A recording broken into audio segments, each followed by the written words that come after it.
आपल्याला बाबांची कृपा हवी असते, प्राप्तही होते.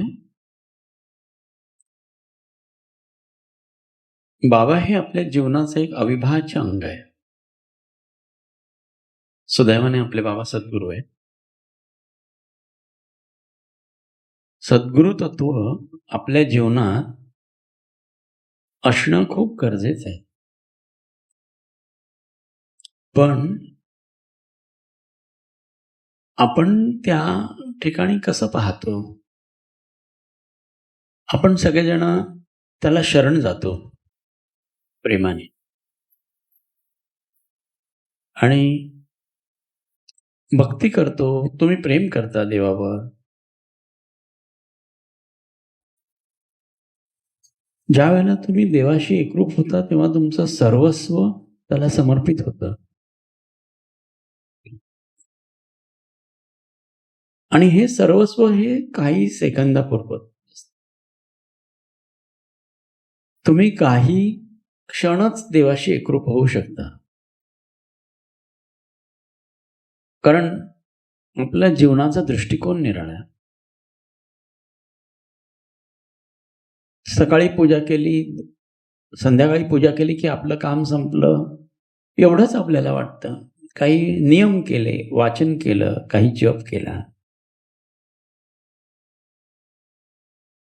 पण हे एवढं पुरेसं आहे का आपल्याला? कारण आपलं मन हे शांत होत नाही, चित्त शांत राहत नाही, आणि आपल्याकडून अनवधानाने किंवा जाणीवपूर्वक प्रमाद होत राहतात. आणि प्रमाद होत राहतात आणि आपण सतत डिस्टर्ब राहतो, दुःखात राहतो, चिंतेत राहतो, आणि आपण सतत त्याच्याच विचारात असतो. कारण आपल्याला आपल्यामध्ये बाबा आहेत हे कळत नाही. आपण बाबांना बाह्यरूप पाहतो बाबांचं, पण आपल्या अंतरात तोच आहे हे कळायची साधना वेगळी असते. की आपल्या अंतरात सुद्धा तेवढ्याच शक्तीचा तो सूर्य आपल्या हृदयात नित्य बसलेला आहे, हे आपल्याला कळणं खूप गरजेचं आहे. कारण सर्वसामान्य मनुष्य स्वतःला मनुष्य समजतो, आणि तो स्वतःला समाजात एक कुठेतरी त्याच्यामध्ये कमी आहे, किंवा त्याचा आत्मविश्वास हरवतो आणि तो दुःखाच्या खाईत नेहमी पडतो. पण गुरुतत्वाशी एकरूप झालात तुम्ही की या सगळ्याचा विसर होतो, पण तो काही सेकंद असतो. काही सेकंद, किंवा तुम्ही सेवेला गेलात तर काही मिनिटं, काही तास तुम्ही त्या सेवेत निमग्न राहता, आणि नंतर पुन्हा आपल्या मूळ पदावर येतं. मग भागवताने म्हटलेलं आहे की काही सेकंद किंवा काही मिनिटं तुम्ही सेवेत राहता, बाकीचे तास काय करतो? त्या मनाची बाकीच्या वेळात त्या मनाची अवस्था काय होते? कारण आपल्याला संसार हा मोठा संकट आहे. संसार प्रत्येकाला करायचा आहे, विवाह प्रत्येकाला करायचा आहे, संसार वाढवायचा आहे सगळ्यांना, घरं घ्यायची, बंगले घ्यायचे, गाड्या घ्यायच्या, पण त्याच्यामध्ये सुख हे काही काळापुरतं मर्यादित आहे. याच्या पलीकडचा आत्मानंद शोधायची त्याच्यामध्ये प्रक्रिया नाही आहे. प्रत्येक जण देवा मला सुखी ठेव असं म्हणतो. आई शिकवते, देवाला सांग मला सुखी ठेव.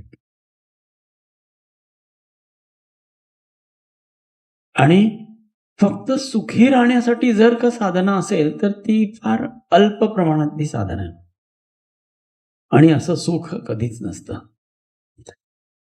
सुख ही एक कल्पना आहे, दुःख ही एक कल्पना आहे.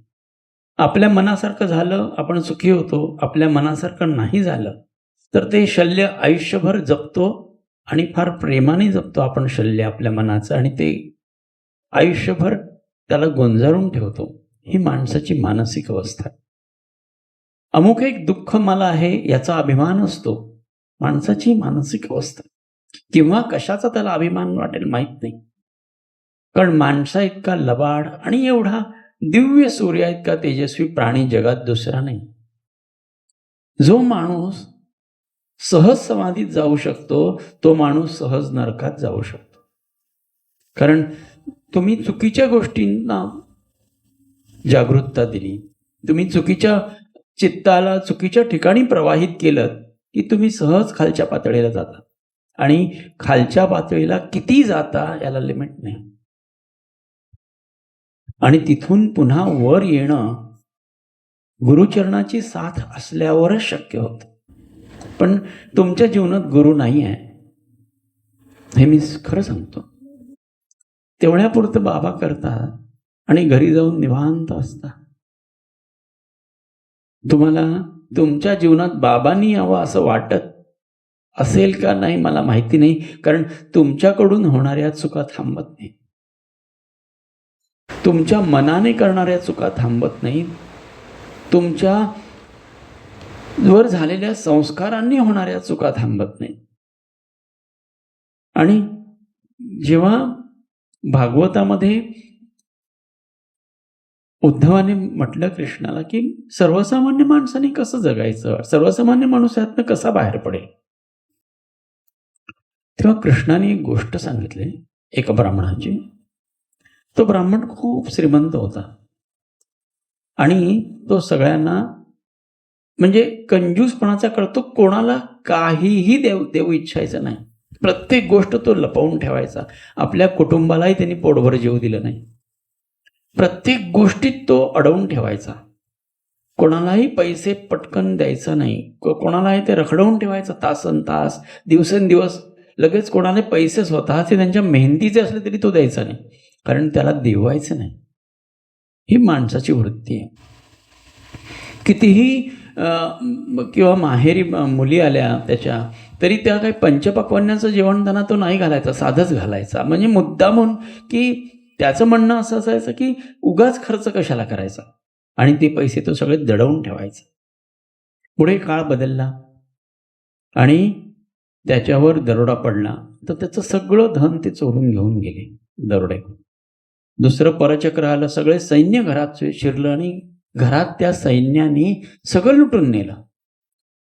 तर हा म्हातारा झाला होता ब्राह्मण, 60-70 वर्ष होऊन गेले होते. आता काय करणार, मुलं बाळ त्याला बिचारे असे झाले, कारण ह्याने आयुष्यभर त्यांना काही सुखाच्या गोष्टी खरेदी करू दिल्या नव्हत्या. सगळी मुलं पळून गेली, मुलांनी मुलींनी धन लुबाडून नेलं की ह्या लबाडाने आम्हाला कधीच काही दिलं नाही, आम्ही आता हे चोरून नेणार. असं करता करता त्याला वैराग्य आलं आणि त्या वैराग्यात तो म्हणाला, मी हे काय मिळवलं आता, माझ्या वाट्याला हे का आलं.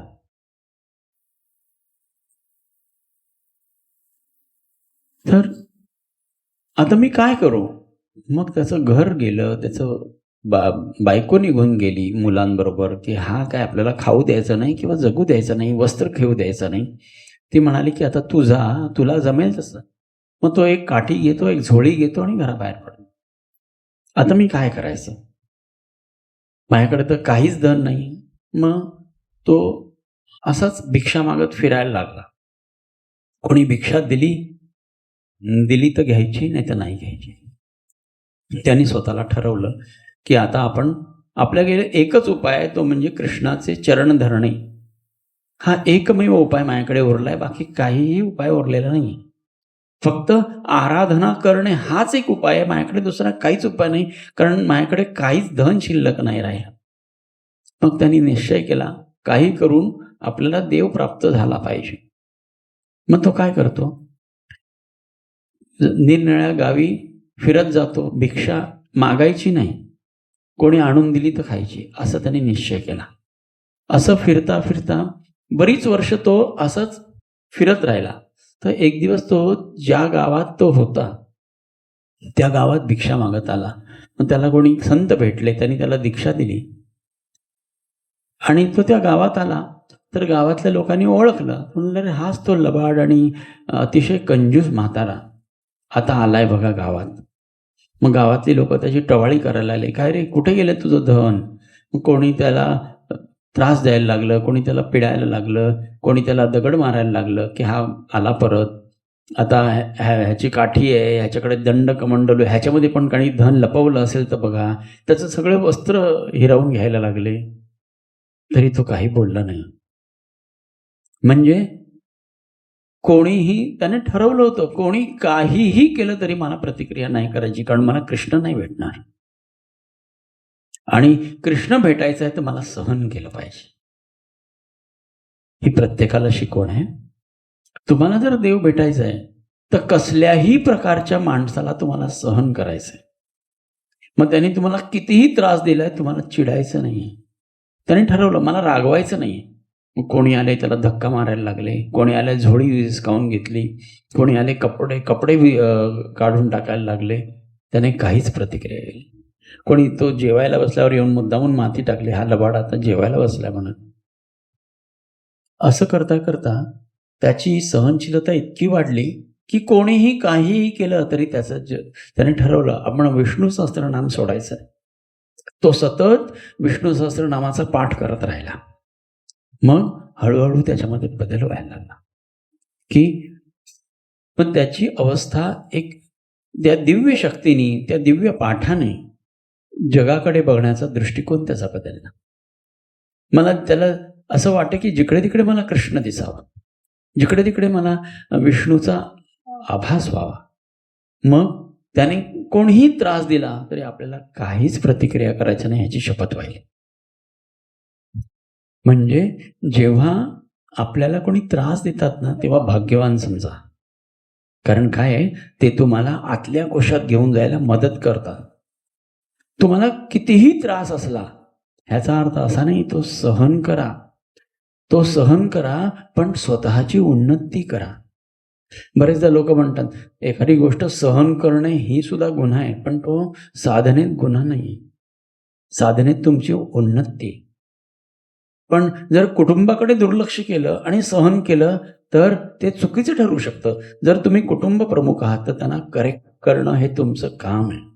तुम्ही कुटुंब प्रमुख असाल तर तुम्हाला त्यांना करेक्ट करणं, पण बरेचदा आहे ना कुटुंब प्रमुखाचं कुटुंब कधीही ऐकत नाही. कुठलेही संत घ्या, त्यांच्या कौटुंबिक लोक कधीही ऐकत नाही आणि कुटुंबातली लोक संतांना कधी स्वीकारत नाही. त्यांना त्यांचं दिव्यत्व कळतच नाही. जसं बाबांचं दिव्यत्व आपल्या सगळ्यांना कळलं. बाबांची जी दिव्य शक्ती होती, कारण ती परतीबाबांकडून शिर्डी स्वरूपाकडून आलेली ती शक्ती होती, ती आपल्याला सगळ्यांना कळली आणि ती आपण आत्मसात केली आणि ती आपण वाढवायला लागलो.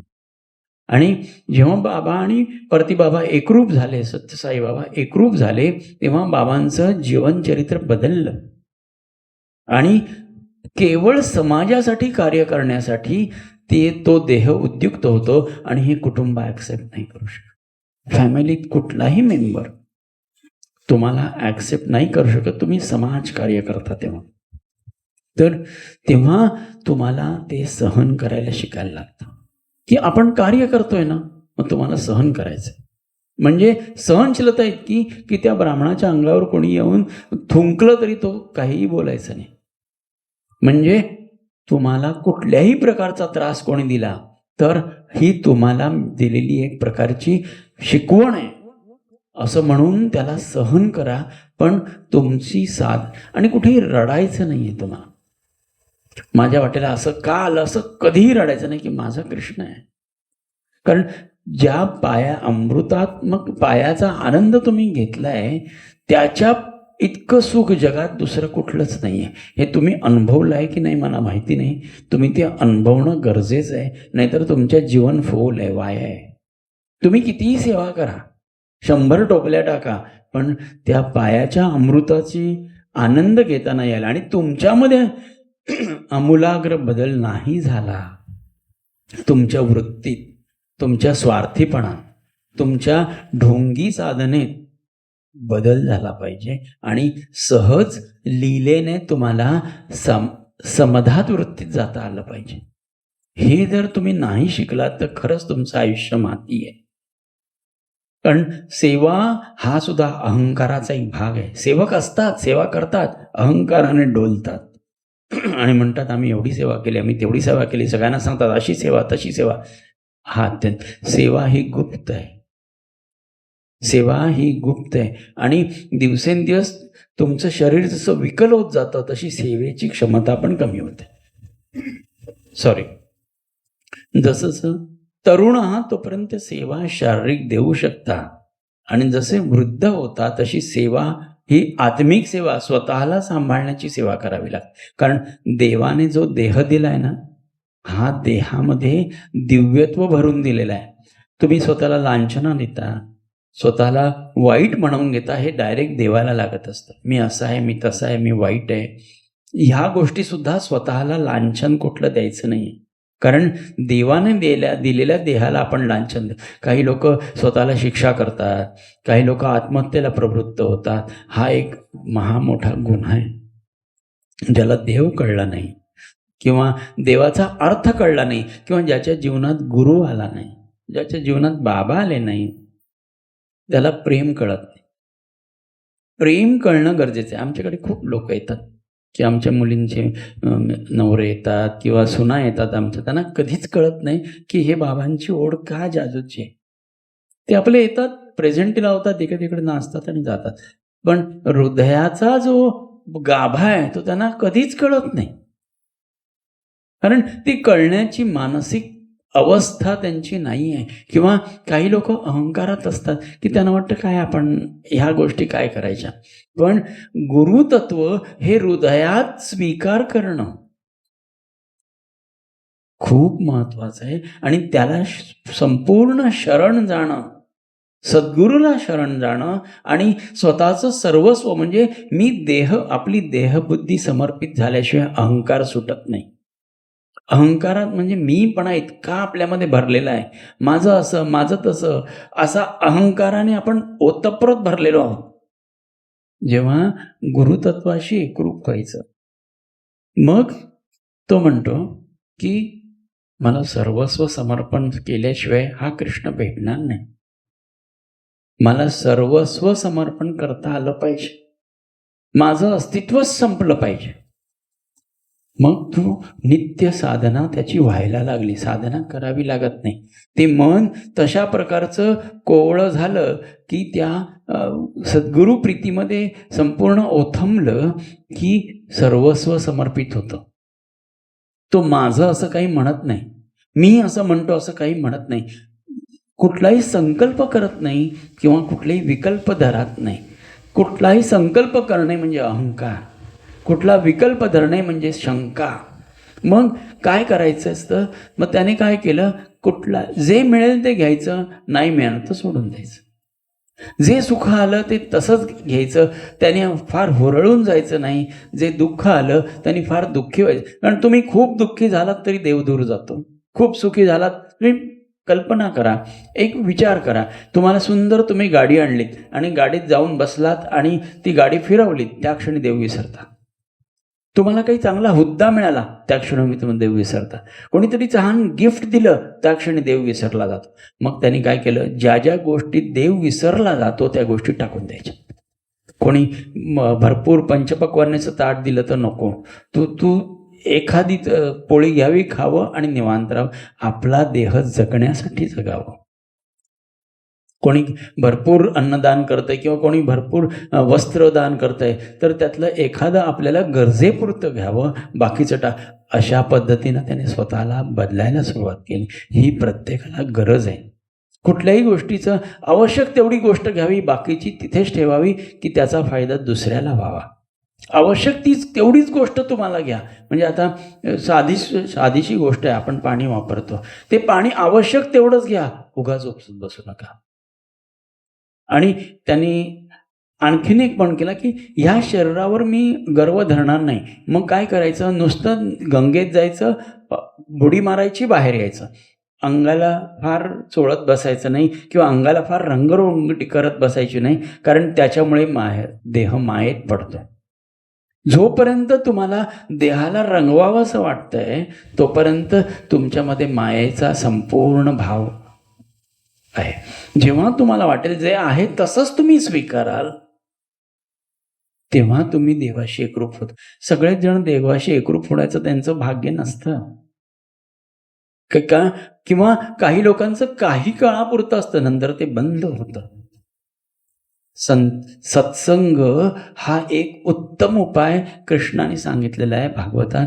तुम्ही चांगल्या संतांच्या साधकांच्या नाही, साधक खूप गुन्हे आणि चुका करत असतात, त्रुटी असतात. संतांच्या सहवासात राहा, ज्याने सर्वस्वाचं दान केलेलं आहे, ज्यांनी सर्वस्व परमेश्वरला वाहिलेलं आहे, अशा संतांचा काही काळ सहवास करा, त्याचा स्पर्श घ्या, त्याच्या भोवती राहा, त्याच्या गोष्टी ऐका, त्याच्या सहवासात काही काळ राहा. मग तुमच्या मनावर आमूलाग्र बदल होतील आणि मग तुमच्याकडून चुका टळल्या जातील, तुमचे मोह टळले जातील, तुमचा उद्धटपणा, उर्मटपणा, मायेच्या गोष्टी. कारण कृष्ण म्हणतो की जे जे दृष्टीला दिसतंय ते खोटं आहे.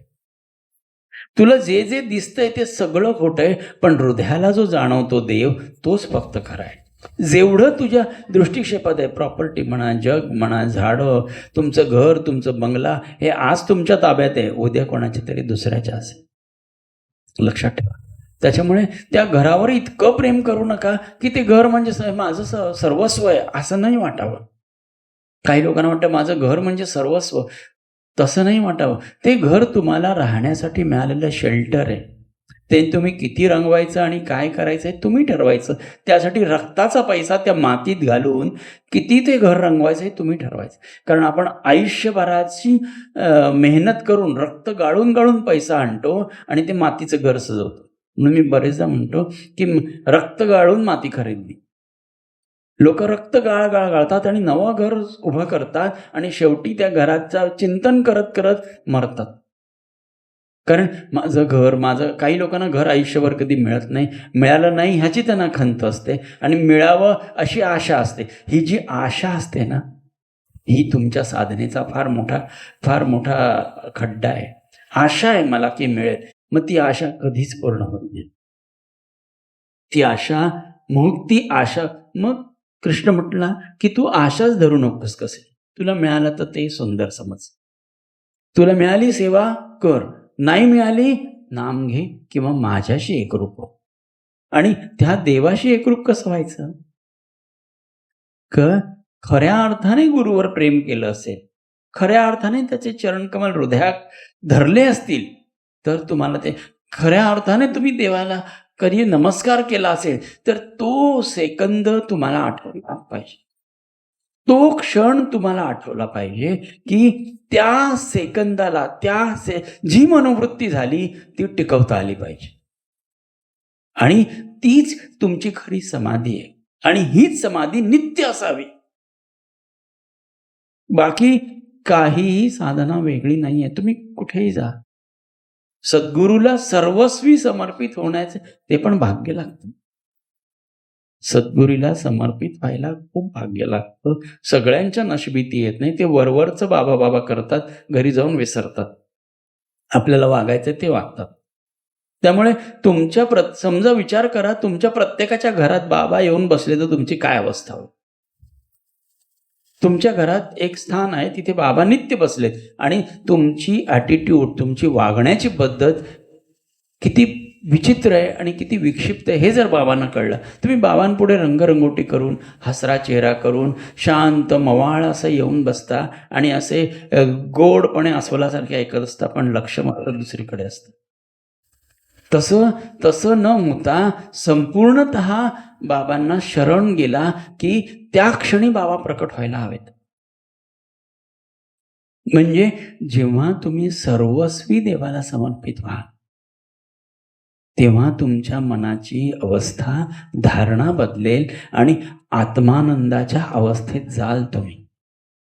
तुम्हाला सहज समाधी लावता येईल. कारण माझ्या साधनेचं मूळ होतं गुरुचरण कमल.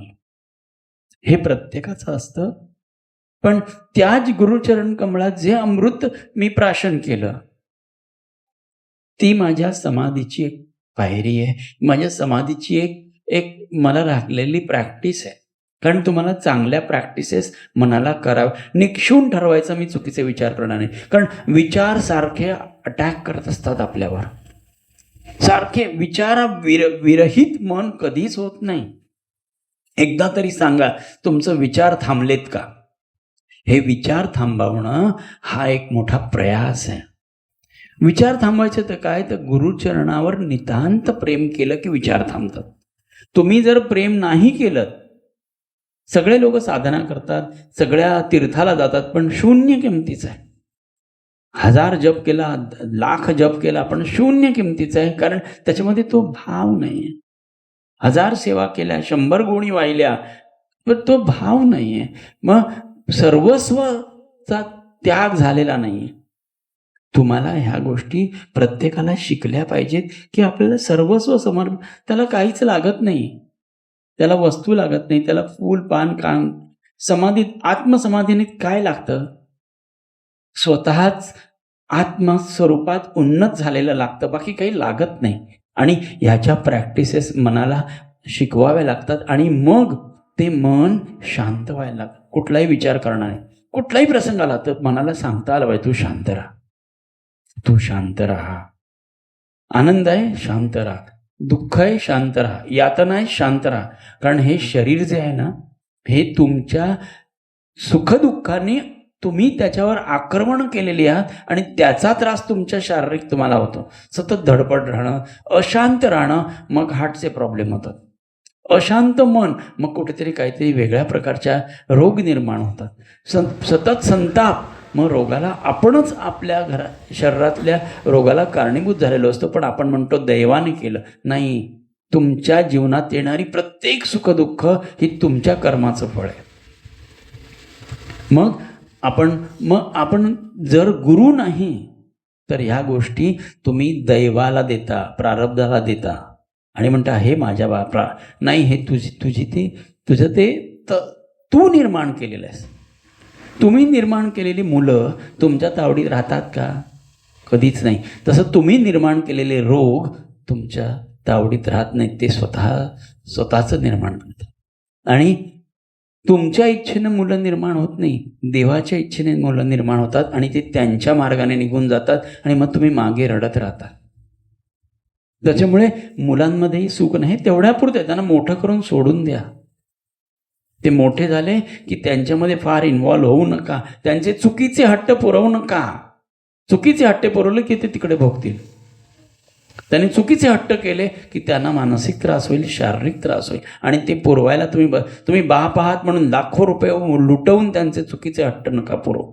त्याला सांगा, हे एवढ्या मर्यादा आहे, तुला एवढ्याच पैसे मिळतील. असं तुम्ही स्वतःला घडवा, म्हणजे तुम्ही मुलांना घडवू शकाल. आणि तुम्ही जेव्हा गुरुचरणी असाल तेव्हा सहज तुमच्यामध्ये दिव्यत्व येईल. मग तुम्हाला सारासार विचार येईल, विवेक येईल, मी काय करायचं. आणि हा जो विवेक आहे ना, तो आज केल्यानंतर उद्या विसरला जातो. मग तुम्हाला मनन करायचं की बाबा काय म्हटले, की आपण काय वाचलं. म्हणजे तुम्हाला दररोज काही वाचता आलं पाहिजे. काही लोक काहीच वाचत नाही, बुद्धीला काहीही मिळत नाही, काही अभ्यास करत नाही. तुम्हाला जे काही दिलंय त्याचं मनन करणं. कृष्णाने म्हटलंय की तू मनन नाही करत, तू वाचून ऐकून सोडून दिलंस. त्याचा अभ्यास केलास का? त्याचं चिंतन केलंस का? हे नाही केलंस तर वाया आहे. प्रत्येकाने दररोज काहीतरी, मी तुमचे नियमाचं वाचनाचं नाही म्हणत, विवेकात्मक ग्रंथ पारायण, जे दररोज 1 पान वाचा आणि त्याचा अर्थ नीट समजून घ्या. नाही कळला अर्थ मला विचारा, मी जिवंत इथे बसलेलो आहे. कारण तुम्ही अभ्यास करत नाही म्हणून तुम्हाला प्रश्न पडत नाही. ज्याला प्रश्नच पडत नाही तो अतिदिव्य असतो किंवा अतिमूढ असतो. आणि ज्याला वाटतं मला खूप काही कळलंय, मला खूप बाबा मिळालेत, तेही मूढ आहेत. कारण त्यांना वाटतं की आपल्याला सगळं ज्ञान झालंय, आपण एवढी सेवा केली, आता आपलं काम संपलं. लक्षात घ्या, तुम्हाला देव व्हायचंय, तुम्हाला बाबा व्हायचंय. म्हणजे तुमच्यातले किती दोष तुम्हाला काढायचे, तुमच्या कणाकणात दोष भरलेले आहेत ते तुम्हाला काढायचे. तुमच्या विचारात, तुमच्या श्वासात, तुमच्या संस्कारात हे सगळे ठासून भरलेले दोष आहेत, ते तुम्हाला काढायला जागृत व्हायचं आहे. नाम वगैरे तुम्ही घ्या, जर तुम्हाला शक्य नसेल तर सतत नाम घ्या, काही 21 दिवस नाम घ्या न चुकता. बघा तुमची मनोवृत्ती बदलेल, मग तुम्ही अभ्यासाला प्रवृत्त व्हाल.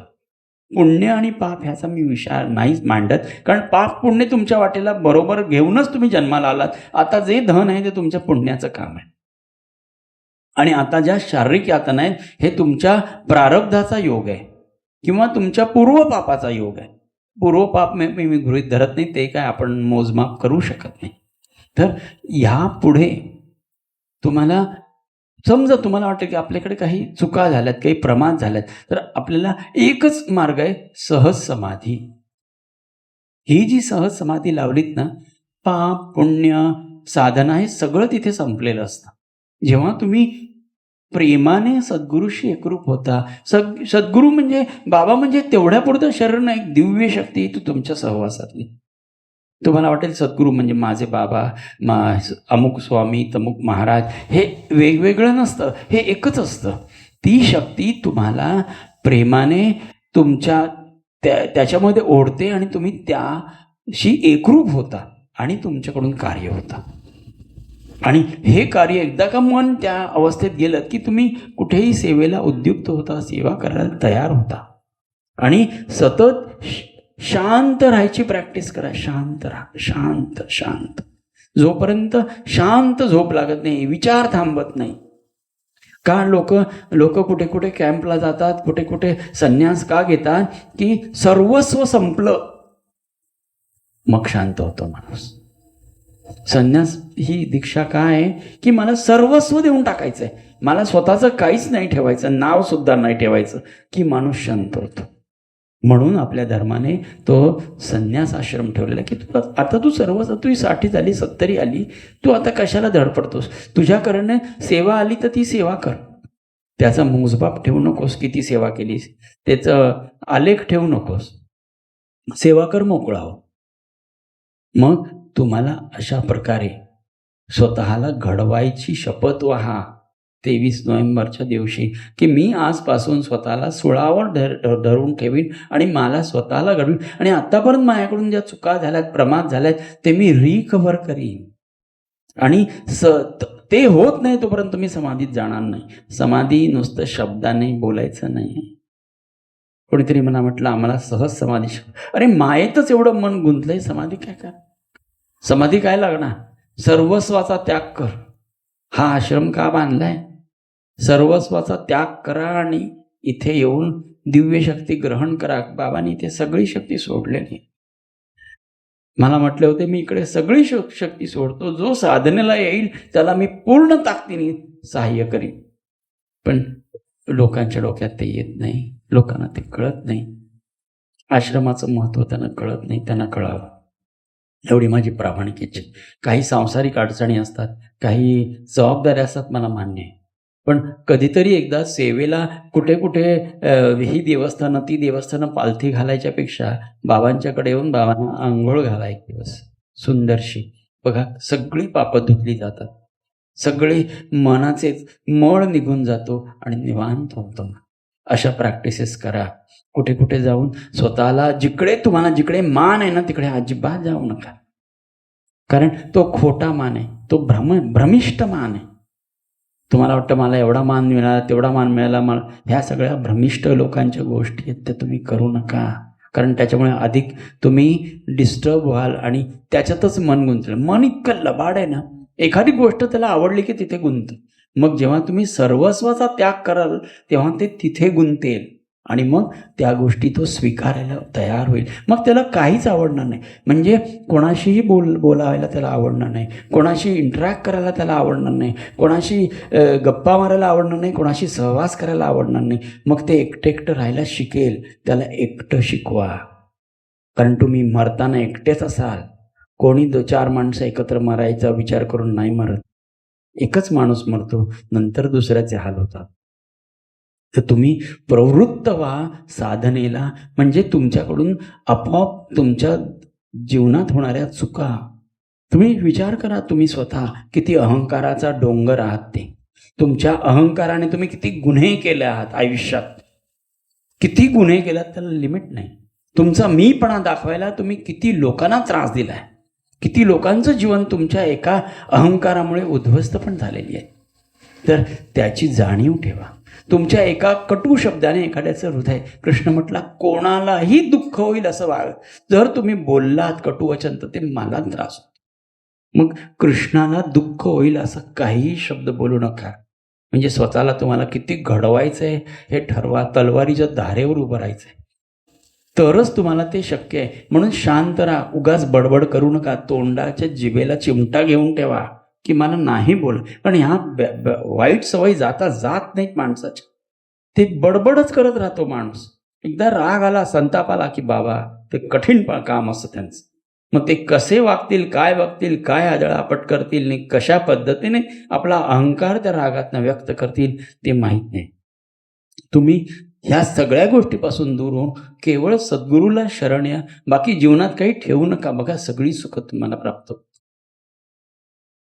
जोपर्यंत तुम्ही सर्वस्वाचा त्याग करायला तयार होत नाही, तुमची धन दौलत, गाडी, मुलं बाळ, प्रॉपर्टी सगळं देवाला व्हा. हे मला काहीच नको आहे असं वाटू द्या. तेव्हा ती तुमची वृत्ती बदलेल. तोपर्यंत नाही बदलेल. तुटपुरती साधना मी तुम्हाला सांगत नाही, तुटपुंजी सांगत नाही, काही क्षणापुरती मी सांगत नाही. सतत नाम घ्या ना. सोपं आहे. सतत नाम घ्या. 1 मिनिटही नामाला विसरू नका. प्रयत्न करा. अशी जिभेला सवय लागा ना. म्हणजे ते जीभ घाणेरडं बोलणार नाही, अपशब्द बोलणार नाही, वाटेल त्या माणसाच्या सहवासात जाऊन वाटेल ती चर्चा करणार नाही, राजकारणावर, खेळांवर स्वतःची बुद्धी लावणार नाही, घाणेरड्या मित्रांमध्ये जाणार नाही. घाणेरड्या लोकांच्या सहवासात गेलात की लगेच तुम्हाला तशी लत लागते. अशी कितीतरी जण आहेत की चुकीच्या मित्रांमध्ये गेले की ते चुका करायला उद्युक्त होतात. त्या सगळ्यांपासून दूर व्हायला पाहिजे. तरच, कारण तुमच्याकडे आयुष्याची गॅरंटी काय? आज आहात, उद्या नसाल. आत्ताच तयारी करा. म्हणजे जीव तोडून सांगतो, आत्ता नाही तर कधीच नाही. तुम्ही प्रयत्न करा आणि सेवेला तयार व्हा. हा आश्रम सेवेसाठी बांधलेला आहे बाबांनी. कित्येक वर्ष ते आजी आजोबा आणि तो गिरीश आपल्यापर्यंत जीव तोड करत असतात, पण कोणीही फिरकत नाही. असं नका करू. माझ्या काही पर्सनल अडचणी असल्यामुळे मी नाही जास्त काळ देऊ शकत. तुम्ही तसं नका करू. ज्याला वाटतंय त्यांनी महिन्यातनं एखादा स्वतःच्या कल्याणासाठी या. बाबांचं कल्याण करू नका, आश्रमाचं कल्याण करायला धावू नका. तुम्ही स्वतःच्या कल्याणासाठी या. आमचा आश्रम आहे कर्जतमध्ये, ते त्याचा काय उपयोग नाही तुम्ही तिथे नाही गेलात. प्रयत्न करायला. शांत बसा, डोळे बंद करा. माझ्याशी एकरूप व्हायचं. माझ्या प्रत्येक शब्दाला फॉलो करा. फक्त गुरुचरण हातात धरा. अवधूत. ही अशी जादू आहे की ह्याच्या पुढे सगळी सुख शून्य आहेत. सगळे मान पान शून्य. आणि इथे माझं अस्तित्वच नाहीये.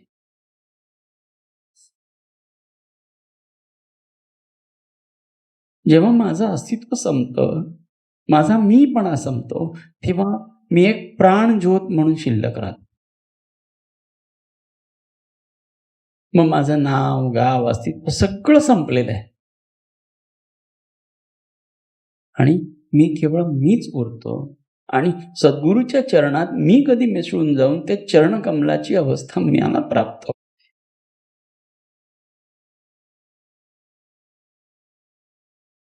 कोणाला अपशब्द नाही, कोणाला दुखवणं नाही, कोणाचा अपमान करणं नाही. कोणी केलेला अपमान सहन करणं. अपमान सहन करायला शिका.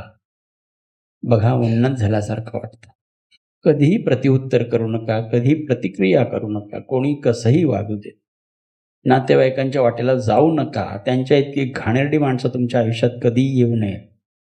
पण नातेवाईक फक्त तुमचे बाहेरून तुम्हाला मोजत राहतात. तुमचा आतला गाभा त्यांना कधी कळत नाही.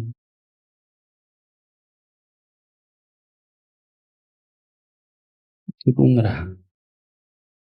अन्न चांगलं खा, स्वतः शिजवलेलं खा, नियमित व्यायाम करा, गुरुचरण धरून ठेवा. हे चरण सुटले की तुमचा सर्वनाश. आणि सहज त्या चरणकमलात विलीन व्हा. एक त्या चरणकमलावरचं फूल व्हा. आणि त्या फुलातही ते चरणकमल, बाकी तुम्हाला काहीच दिसू नये अशी अवस्था झाली की तुम्ही एकरूप होता. आणि तेवढ्यापुरतं नाही तर सगळं जीवन ओतून टाका त्या चरणकमलाच्या सेवेसाठी. शब्द कुठे काही बोलायचा नाही. कोणाला काहीही ज्ञान शिकवायला जायचं नाही. समाज तुमच्यासाठी मेलेला आहे. कौटुंबिक लोकं तुमच्यासाठी मेलेली आहेत. तरच तुम्ही ही साधना करू शकता. कारण तुम्हाला कुटुंबात खूप त्रास होणार जेव्हा तुम्ही साधक म्हणून असाल. तुम्हाला कुटुंबातला कोणी माणूस स्वीकारणारच नाही की बाबाने दिव्य शक्ती दिली आहे तुम्हाला. लोकं तुमच्यातले दोष शोधतील. नातेवाईक तुमच्यातले दोष मोजून ठेवतील. पण गुरुचरणी या, काही कशाची पर्वा करायला नको.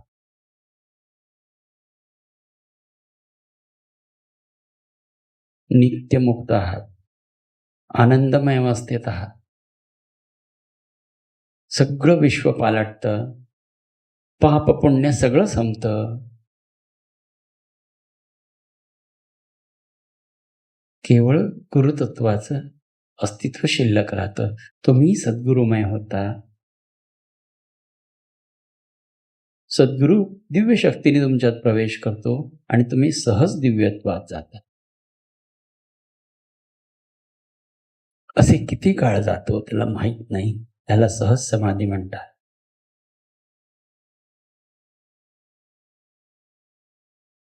प्रयत्न करा. शांत राहा. शांत राहा. नुसतं शांती म्हणून शांतता नाहीये. तुमच्या रोगाला कारणीभूत तुमचं अशांत मन आहे, तर ते आधी शांत करा, तृप्त करा, समाधानी व्हा. तुमच्या सगळ्या इच्छा पूर्ण होतील 100%.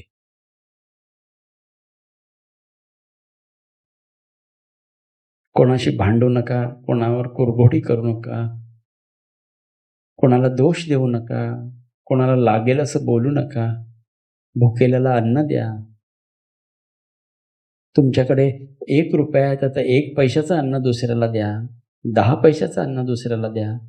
कुठल्याही प्राण्याचा द्वेष करू नये. कुठल्याही पक्षाचा द्वेष करू नका.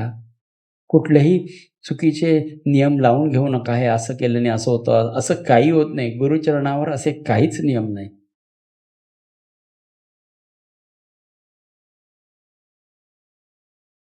गुरुचरण आणि तुम्ही एकरूप आहात.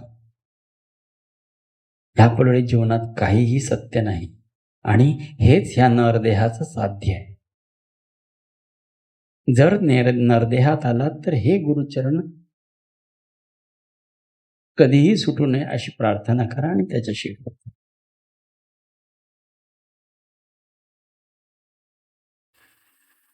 साईराम. अलगद डोळे उघडा. तर आपण आरती करूया. फार वेळ बोललो, पण ते गरजेचं होतं. अद्वैत जा वर आरतीला.